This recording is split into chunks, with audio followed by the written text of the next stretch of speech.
Hello everybody and welcome to CIV Haus. I'm Rob and today we are going to be taking a look at the new developer update that just dropped December 8th here. And what will probably be the last communication that we get from the CIV development team before we head into 2026. Before we get any deeper, as always, make sure you guys like and subscribe. Let me know what you guys think about this dev update in the comment section below. How this is going to work is we're going to just talk through the update, right? There are going to be things tomorrow. There will probably be more information on that and everything that's going on with it as well. I will tell you guys, quick, little update here. If it is any later than tomorrow, we will probably not have a video out about it because I'm going to be out of town and Connor is on a major end of the year trip out of the country as well. So he should be back later this week, early next week, and be able to handle some stuff. Do not worry. I do have some things planned out and some videos that will be still getting uploaded while we are gone from me. But this will probably be the last 2 days that I can really do anything if news breaks. So I appreciate you guys hanging with me on that. We're getting through the end of the year as well. As you guys can probably tell, I'm a little under the weather, but we're battling through and we're making this thing happen. So let's not waste any more time. Let's get into this dev update and see what they have coming for us. Hello Civ fans, Sean Wilson here, QA lead at Firaxis. I'm back once again to walk you through the latest changes and improvements to Civilization 7. As we know... Wait, why is there Old Bay back here? Is anybody else seeing this? What is this Old Bay doing back here? What does that mean? They're hiding on our something. Last update, the team is continuing to develop major features behind the scenes. Yes. Like the ability to play as one Civ through all the ages. Confirming that, along with substantial updates to legacy paths and victories. Okay, cool. Real quickly, as you guys know, I'm going to be doing my Legacy Path series starting here. I'm recording it either today or tomorrow. I've already done the first video outlining it a little bit ago.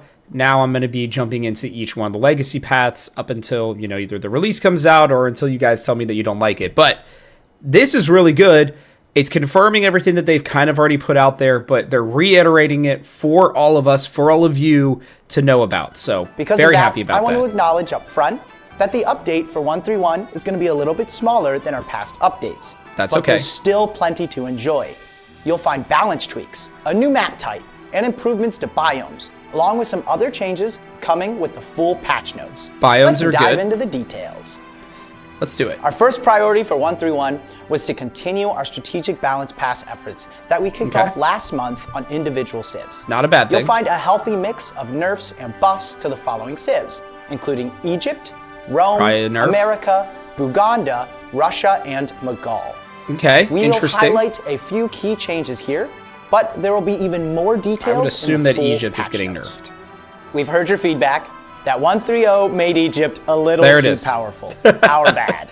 So this month, we'll focus our efforts on bringing Egypt back in line with our original intent. Let's be real. Egypt was so bad for so long, it deserved its time in the sun. So reducing effects like yields on minor rivers.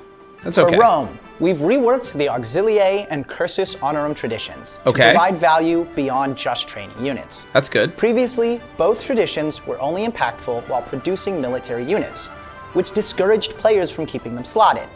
Because Rome's strengths come from maintaining active traditions, these updates now offer more consistent benefits across the entire game. Love that. Finally, Russia's Serfdom Civic now gains 10% production towards wonders. And speaking of wonders, we're excited to introduce the Great Library to the base game in the Antiquity Age. The Great Library boosts science buildings across your whole empire and can house up to 3 codices. Jump in, experiment with these adjusted civs, and let us know how things feel. All right, I want to say too, by the way, what is this guy's name again? Sean Wilson. He is very good at communicating. I'm just putting that out there for Civ. This guy, I think, should do more of the updates. Not that anybody else hasn't done a good job, but this guy's really good. Next up, we're introducing a brand new map type called Shattered Seas. Okay, that sounds fun. This map type was created specifically for players who've been enjoying the fresh naval gameplay we introduced last month. Think of the new Shattered Seas like a Pangea map that's been fractured and separated by shallow water. Every player gets their own distinct, defensible landmass. Yes. But all landmasses are connected, primarily by extensive stretches of Might shallow be playing coastal this waters. on the plane ride. And don't worry, distant lands islands will still spawn separated by deep oceans, just like a typical Pangea map. To make navigation easier on the Shattered Seas map, and on all other map types, we've added coastlines to Civ 7's minimap. This should make things much easier to see where landmasses connect at a very quick glance. I like that. We've also made some meaningful improvements to world generation, specifically how biomes are formed. We've increased the size, variance of biomes, and the reliance on rainfall. Rivers and rain shadows near mountains now have a much stronger influence on the surrounding terrain. This means biomes will be less striped along lines of latitude. All right, that is really funny because I was actually thinking about making a video on this because I'd seen somebody on Reddit talking about just how crazy the biomes were, like, and then I saw like a comparison on how like real world it's kind of like that. Obviously there are some differences, but you know, based on where you are with the equator and everything, that being the case. But this feels like such an interesting change. Either that person knew something was coming, or maybe they just guessed and got it right and just happened to post it in the last week. But that's pretty crazy. You'll experience I love it, patchier, more realistic, and ultimately more interesting global patterns I agree for you with to that. navigate and explore. And that's a wrap on update 131. Okay, wow, this is a small Keep one. an eye out for the full patch notes when the update goes live. But before you go, we want to highlight that Tides of Power Part 2 is launching January 5th. alongside this update, featuring a new leader, Saida Al-Hura, and two new civilizations, the Ottomans and Iceland. And most importantly, remember that Civ 7 owners have until January 5th to claim the entire Tides of Power DLC for free. As a thank you from us to the community. We hope this update tides you over, pun intended, for the holidays. And we truly appreciate your patience as we continue to work on some very exciting updates ahead. Please keep the feedback, comments coming. Now it's time to go explore the new Shattered Seas. We hope you enjoyed update 131, and happy holidays from all of us at Firaxis. All right, there we go. Yeah, I thought he did a great job, honestly. I know that we're not normally talking about that. Again, all of them do a good job, but it felt very much like I was connected with what he was saying, and I think he did a good job presenting it. Just throwing that out there. Anyways, good update. We'll see what the actual patch notes say when we get them, you know, likely tomorrow. I think, you know, the Shattered Sea map looks really fun. I like the changes for biomes. I like, you know, the coastlines, right, being on the map. I think that that'll be very helpful as well. Overall, excuse me, this is definitely a smaller patch, and I think that that's okay. You know, addressing Egypt was probably, you know, near the top of the list for a lot of people. What I'm excited about is that they keep, you know, putting out there, hey, we got big changes coming next year. We know that now. Now it's good to see like how they act on it. What are we going to see as the featured workshop comes out, as these changes are truly tested out and made?